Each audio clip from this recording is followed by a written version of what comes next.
मैं विधवा कहलाना पसंद करूंगी। लखिया ठीक ढंग से खिली भी नहीं थी कि मुरझा गई। उसे क्या पता था कि 2 साल पहले जिसने अग्नि को साक्षी मानकर जिंदगी भर साथ निभाने का वादा किया था वह इतनी जल्दी साथ छोड़ देगा। शादी के बाद लखिया कितनी खुश थी। उसका पति कलवा उसे जी जान से प्यार करता था। वह उसके खुश रखने की पूरी कोशिश करता। वह खुद तो दिन भर हाड़ तोड़ मेहनत करता था, लेकिन लखिया पर खरोच भी नहीं आने देता था। मोहल्ले वाले लखिया को एक झलक पाने को तरसते थे, पर लखिया की यह खुशी ज़्यादा दिन ना टिक सकी। कलवा खेत में काम कर रहा था, वहीं उसे जहरीले सांप ने काट लिया, जिससे उसकी मौत हो गई। बेचारी लखिया विधवा की जिंदगी जीने को मजबूर हो गई, क्योंकि कलवा तोहफे के रूप में अपना एक वारिस छोड़ गया था। किसी तरह कर्ज लेकर लखिया ने पति का अंतिम संस्कार तो कर दिया, लेकिन कर्ज चुकाने की बात सोचकर सिहर उठती थी। उसे भूख की तड़प का भी एहसास होने लगा था।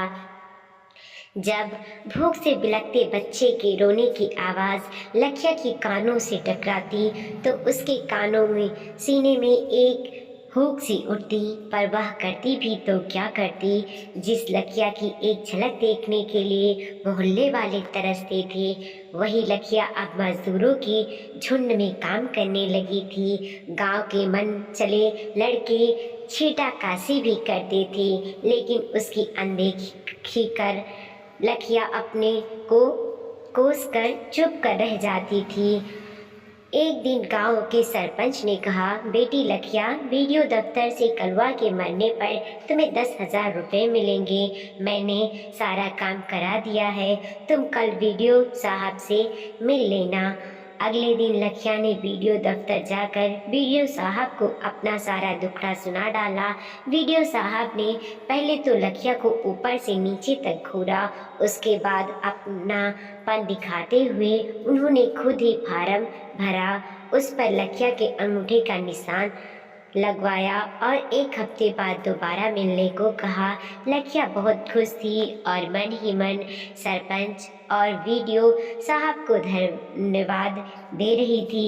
1 हफ्ते बाद लखिया फिर वीडियो दफ्तर पहुंच गई।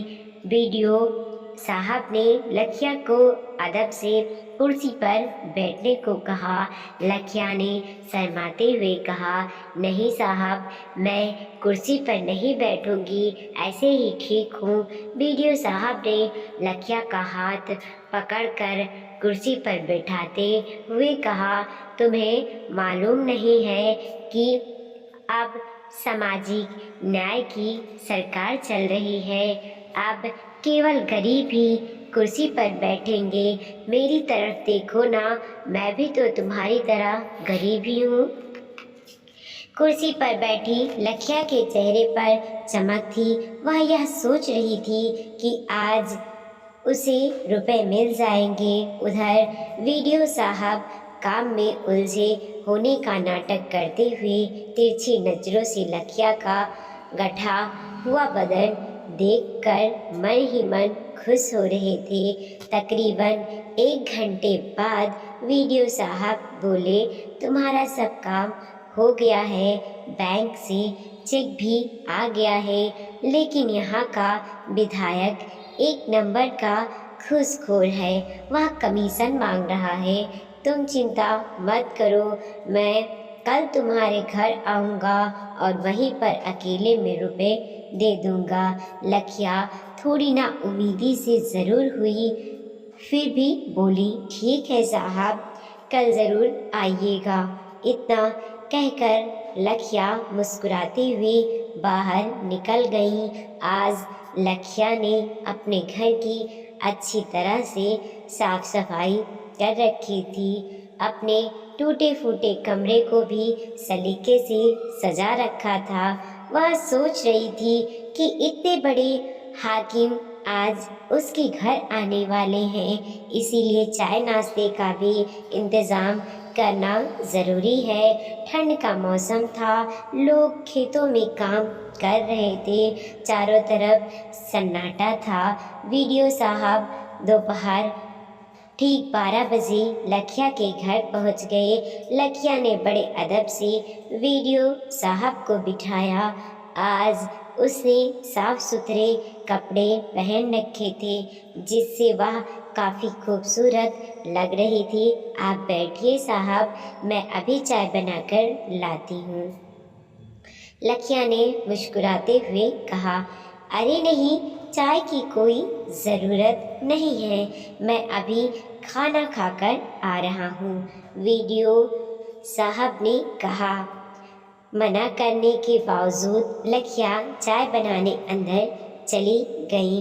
उधर लखिया को देखते ही वीडियो साहब अपने होश हवास खो बैठे थे।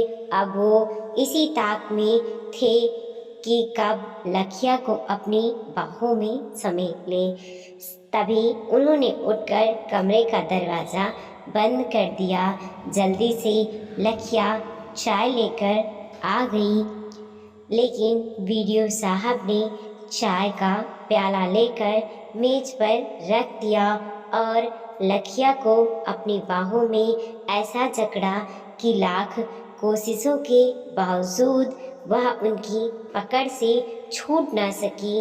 वीडियो साहब ने प्यार से उसके बाल सहलाते हुए कहा, देख लखिया, अगर इनकार करेगी तो बदनामी तेरी ही होगी।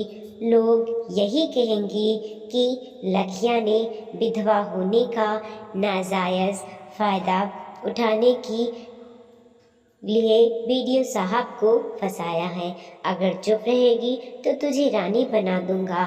लेकिन लखिया बिफर गई और वीडियो साहब के चंगुल से छूटती हुई बोली, तुम अपने आप को समझते क्या हो? मैं 10,000 रुपये में बिक जाऊंगी। इससे तो अच्छा है कि मैं भीख मांग कर कलवा की विधवा कहलाना पसंद करूंगी, लेकिन रानी बनकर तुम्हारी रखेल नहीं बनूंगी। लखिया के इस रूखे बर्ताव से वीडियो साहब का सारा नशा काफुर हो गया। उन्होंने सोचा भी ना था कि लखिया इतना हंगामा खड़ा करेगी। अब वो हाथ जोड़कर लखिया से चुप होने की प्रार्थना करने लगे। लखिया चिल्ला चिल्ला कर कहने लगी, तुम जल्दी यहाँ से भाग जाओ, नहीं तो मैं शोर मचाकर पूरे गांव वालों को इकट्ठा कर लूँगी। घबराए वीडियो साहब ने वहाँ से भागने में ही अपनी भलाई समझी। दोस्तों, कहीं कहीं पे ऐसा होता है कि एक विधवा औरत को सब लोग बहुत ही गलत नज़र से देखते हैं। इस पर आपकी राय क्या है? कमेंट करके ज़रूर बताइएगा।